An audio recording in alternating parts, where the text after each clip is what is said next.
Dinner لگاؤں تمہارے لیے؟ صدف کی بات سے دھیان بھٹکا، نفی کرتے وہ اٹھا تھا۔ روم میں داخل ہوا تو اسے کمفرٹر سے منہ تک تانے دیکھا۔ واش روم سے پانی گرنے کی آوازوں سے یقین دہانی ہوئی کہ وہ روم میں نہیں ہے۔ تھوڑا سا چہرہ باہر نکالتے دیکھا، اس کے آنے سے پہلے فوری دوبارہ چہرہ چھپا لیا۔ لوگ میرا انتظار کرتے ہیں، مجھے مس بھی کرتے ہیں، میں آتا ہوں تو سونے کا ڈرامہ کرتے ہیں۔ بال بناتے اسے سنایا اس کے ہلتے وجود کو چوٹ کی تھی۔ اس کی بات سے کمفرٹر کو مٹھی میں زور سے جکڑا اور آنسو پیے تھے، وہ نہیں ہلی۔ کچھ ٹائم بعد وجدان نے ایک نظر اسے دیکھا، پھر شرٹ اتارتے اپنا زخم دیکھا۔ شاید پانی لگنے کی سے جلن کا احساس ہوا تھا۔ کافی ٹائم جب کوئی آواز محسوس نہیں ہوئی تو کمفرٹر ہٹاتے اسے دیکھا۔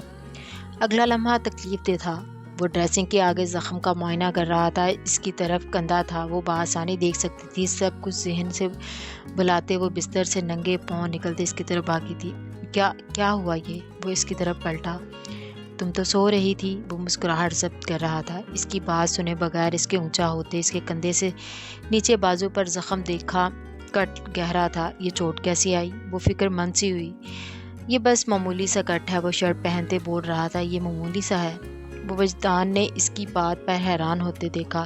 اس کی آنکھوں میں تکلیف دیکھی۔ اس کے سرخ ڈوروں والی گرے آنکھیں اس وقت اس کے کھلے سے گرے کرتے کے ہم رنگ تھیں۔ بے ترتیب بندے بالوں میں اپنے کمسن حسن سے بے نیاز لاپرواہ سے گلابی دوپٹہ لیے تھی۔ اس پہر سے اسے دیکھتے کیا خواہشات نہیں جاگی تھی جس پر پورا حق بھی رکھتا تھا۔ اگلے ہی لمحے بے لگام جذبات کے تحت اسے اپنی طرف کھینچا تھا۔ وہ جیسے ہوش میں آئی، ساری محبت پریشانی پل بھر میں ختم ہوئی۔ اس کے سینے پر زور دیتے پرے ہٹاتے ہلکان ہوئی۔ جب مجھ سے دوریاں اختیار کرتی ہو نا تو بغاوتوں پر اتر آتے ہیں میرے جذبات۔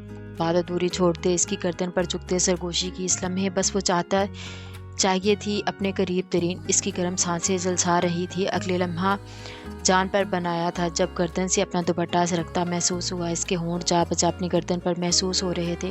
اس کو روکنا کہاں تھا؟ اس کے بس میں جو بے اختیار ہو چکا تھا۔ پوری ہمت کرتے اسے خود سے دور جھٹکا۔ دور رہے مجھ سے، میری فکر ہے آپ کو؟ میں مروں جیوں کوئی فکر ہے؟ اسے دور کرتے آنسوؤں کی آمیزش میں کہا وہ، جیسے فصول خیز لمحوں کی گرفت سے باہر نکلا۔ یہ لب و لہجہ کچھ سمجھ نہیں آیا۔ وہ 2 قدم کا فاصلہ مٹاتے دوبارہ اس تک پہنچا۔ غصہ کس چیز کا ہے؟ میں پاس نہیں تھا یا میری محبت چاہیے؟ بات کا رخ بدلتے وہ پھر بہک رہا تھا۔ لمس کو اس کی پرسکون باتوں پر شدید غصہ آ رہا تھا۔ نہیں چاہیے مجھے محبت، سنا آپ نے؟ یہ فون کس لیے رکھا ہے؟ استعمال کے لیے نا۔ ڈریسنگ سے اٹھاتے زمین پر پھینکا تو وہ کارپیٹ کی وجہ سے کچھ اثر نہ ہوگا۔ وہ حیران ہوتے اس کی کارروائیاں دیکھ رہا تھا۔ یکدم ہونٹوں پر مسکراہٹ آئی۔ واو امیزنگ، بیویوں والے گڈز۔ اشارہ فون کی طرف تھا۔ ہیٹ یو صرف اپنا مطلب چاہیے آپ کو؟ جیسے کہ کون سا مطلب دیا تم نے مجھے؟ وہ فاصلہ مٹاتے پھر سے قریب ہوا۔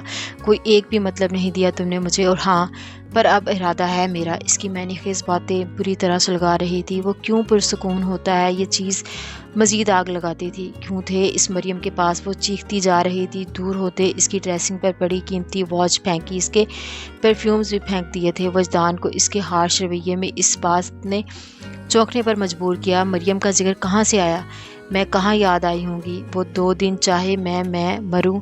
اس کی بات مکمل ہونے سے پہلے سے خود سے قریب ترین کیا۔ اس کا غصہ، انسیکیورٹی، بے سکونی سب اپنے ہونٹوں میں جذب کی۔ اس کے سینے پر ہاتھ رکھتے پڑے دھکیلنے کی انتہا کوشش میں تھی جو اس کی شدت میں اضافہ کر رہی تھی۔ اس کے بکھرے بالوں کو مٹھی میں جکڑے اس کی کمر کے گرد حصار باندھے تھا۔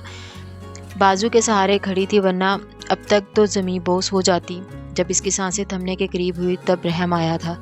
وہ بھیگے لبوں سے سانس لیتے اس کے سینے سے سر ٹکائے گئی تھی۔ کتنا زیادہ فضول قسم کا بولتی ہو نا، آئندہ مرنا ہوا تو مجھے بول دینا، خود تمہاری جان لے لوں گا۔ اپنے طریقے سے جھکتے اس کے کان میں سرگوشی کی تھی۔ انتہا سے زیادہ بے شرم ہیں آپ شاہ۔ آپ اپنے ہونٹ پوری طرح رگڑے تھے، جیسے کہ کیا بے شرمی کی ڈھٹائی کا مظاہرہ کرتے پوچھا تھا۔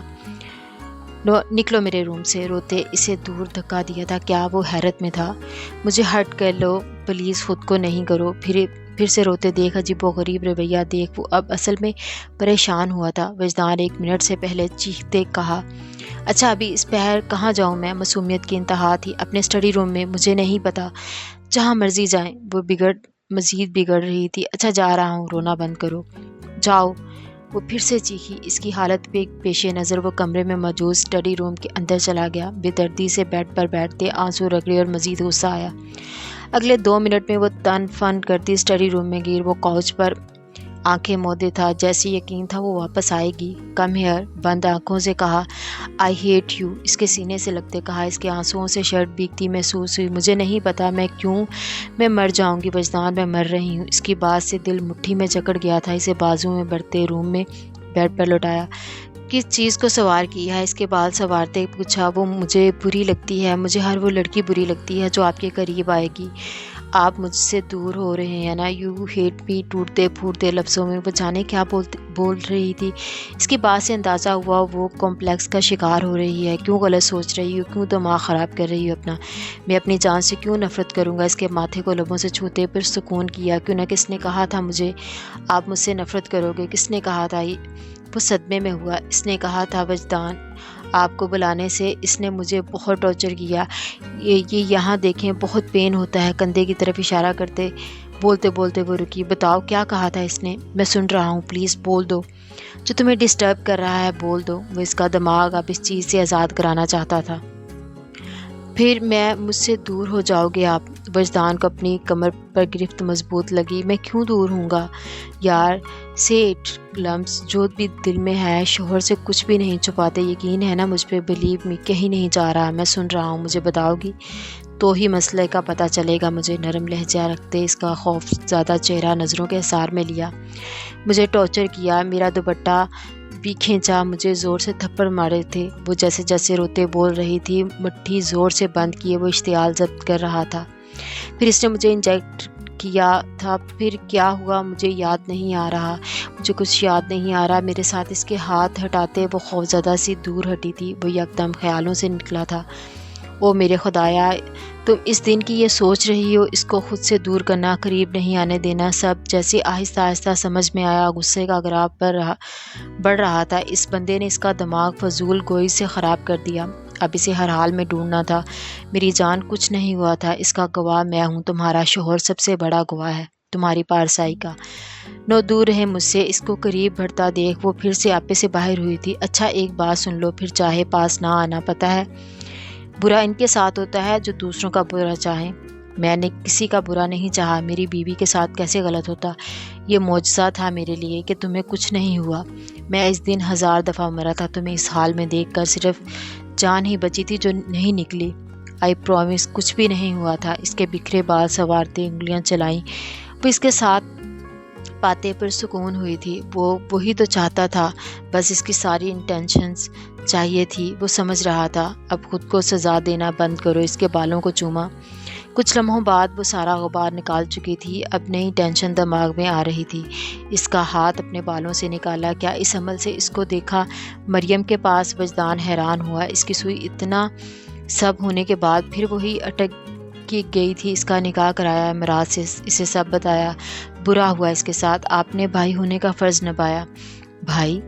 لفظ پر خاصا زور دیا۔ بھائی؟ اتنی سنجیدہ سچویشن میں بھی اسے اس کا بھائی بنایا؟ وجدان نے اپنا کہکہے کا گلا گھونٹا۔ اچھا آج کیا کیا؟ رونے کے علاوہ کمفرٹر درست کرتے، سائڈ لیمپ آن کرتے، اس کا سر اپنے بازو پر رکھتے نمہاگ سے پوچھا۔ یہ سلسلہ اس کا دھیان بٹانا تھا۔ پتہ ہے آج کیا ہوا؟ وہ فوری متوجہ ہوئی۔ ہاں مجھے کیسے پتا ہوگا؟ اس کا سرخ رویہ، رویا چہرہ دیکھتے وہ دوبارہ جھکتے اس کے ہونٹوں پر ہاتھ رکھے بتا رہی تھی۔ نہ بات کاٹنے پر اسے گھورا۔ آپ کی وجہ سے پھپھو نے مجھے ڈانٹا تھا۔ میری وجہ سے کیوں ڈانٹا؟ حیرت میں ڈوبے پوچھا۔ وہ کہتی ہیں میں لاپرواہ ہوں، میں شادی شدہ ہوں، ان کے 2 بچے تھے میری عمر میں، منہ بگاڑتے کہا۔ پھر تم نے کیا کہا؟ وجدان کو اس کی بے تکی باتیں پر ہنسی آ رہی تھی۔ پھر میں نے کہا کہ میں کہاں سے لاؤں، جھنجھلاتے کہا۔ کیا خیال ہے پھر پلان کر لیں ہم؟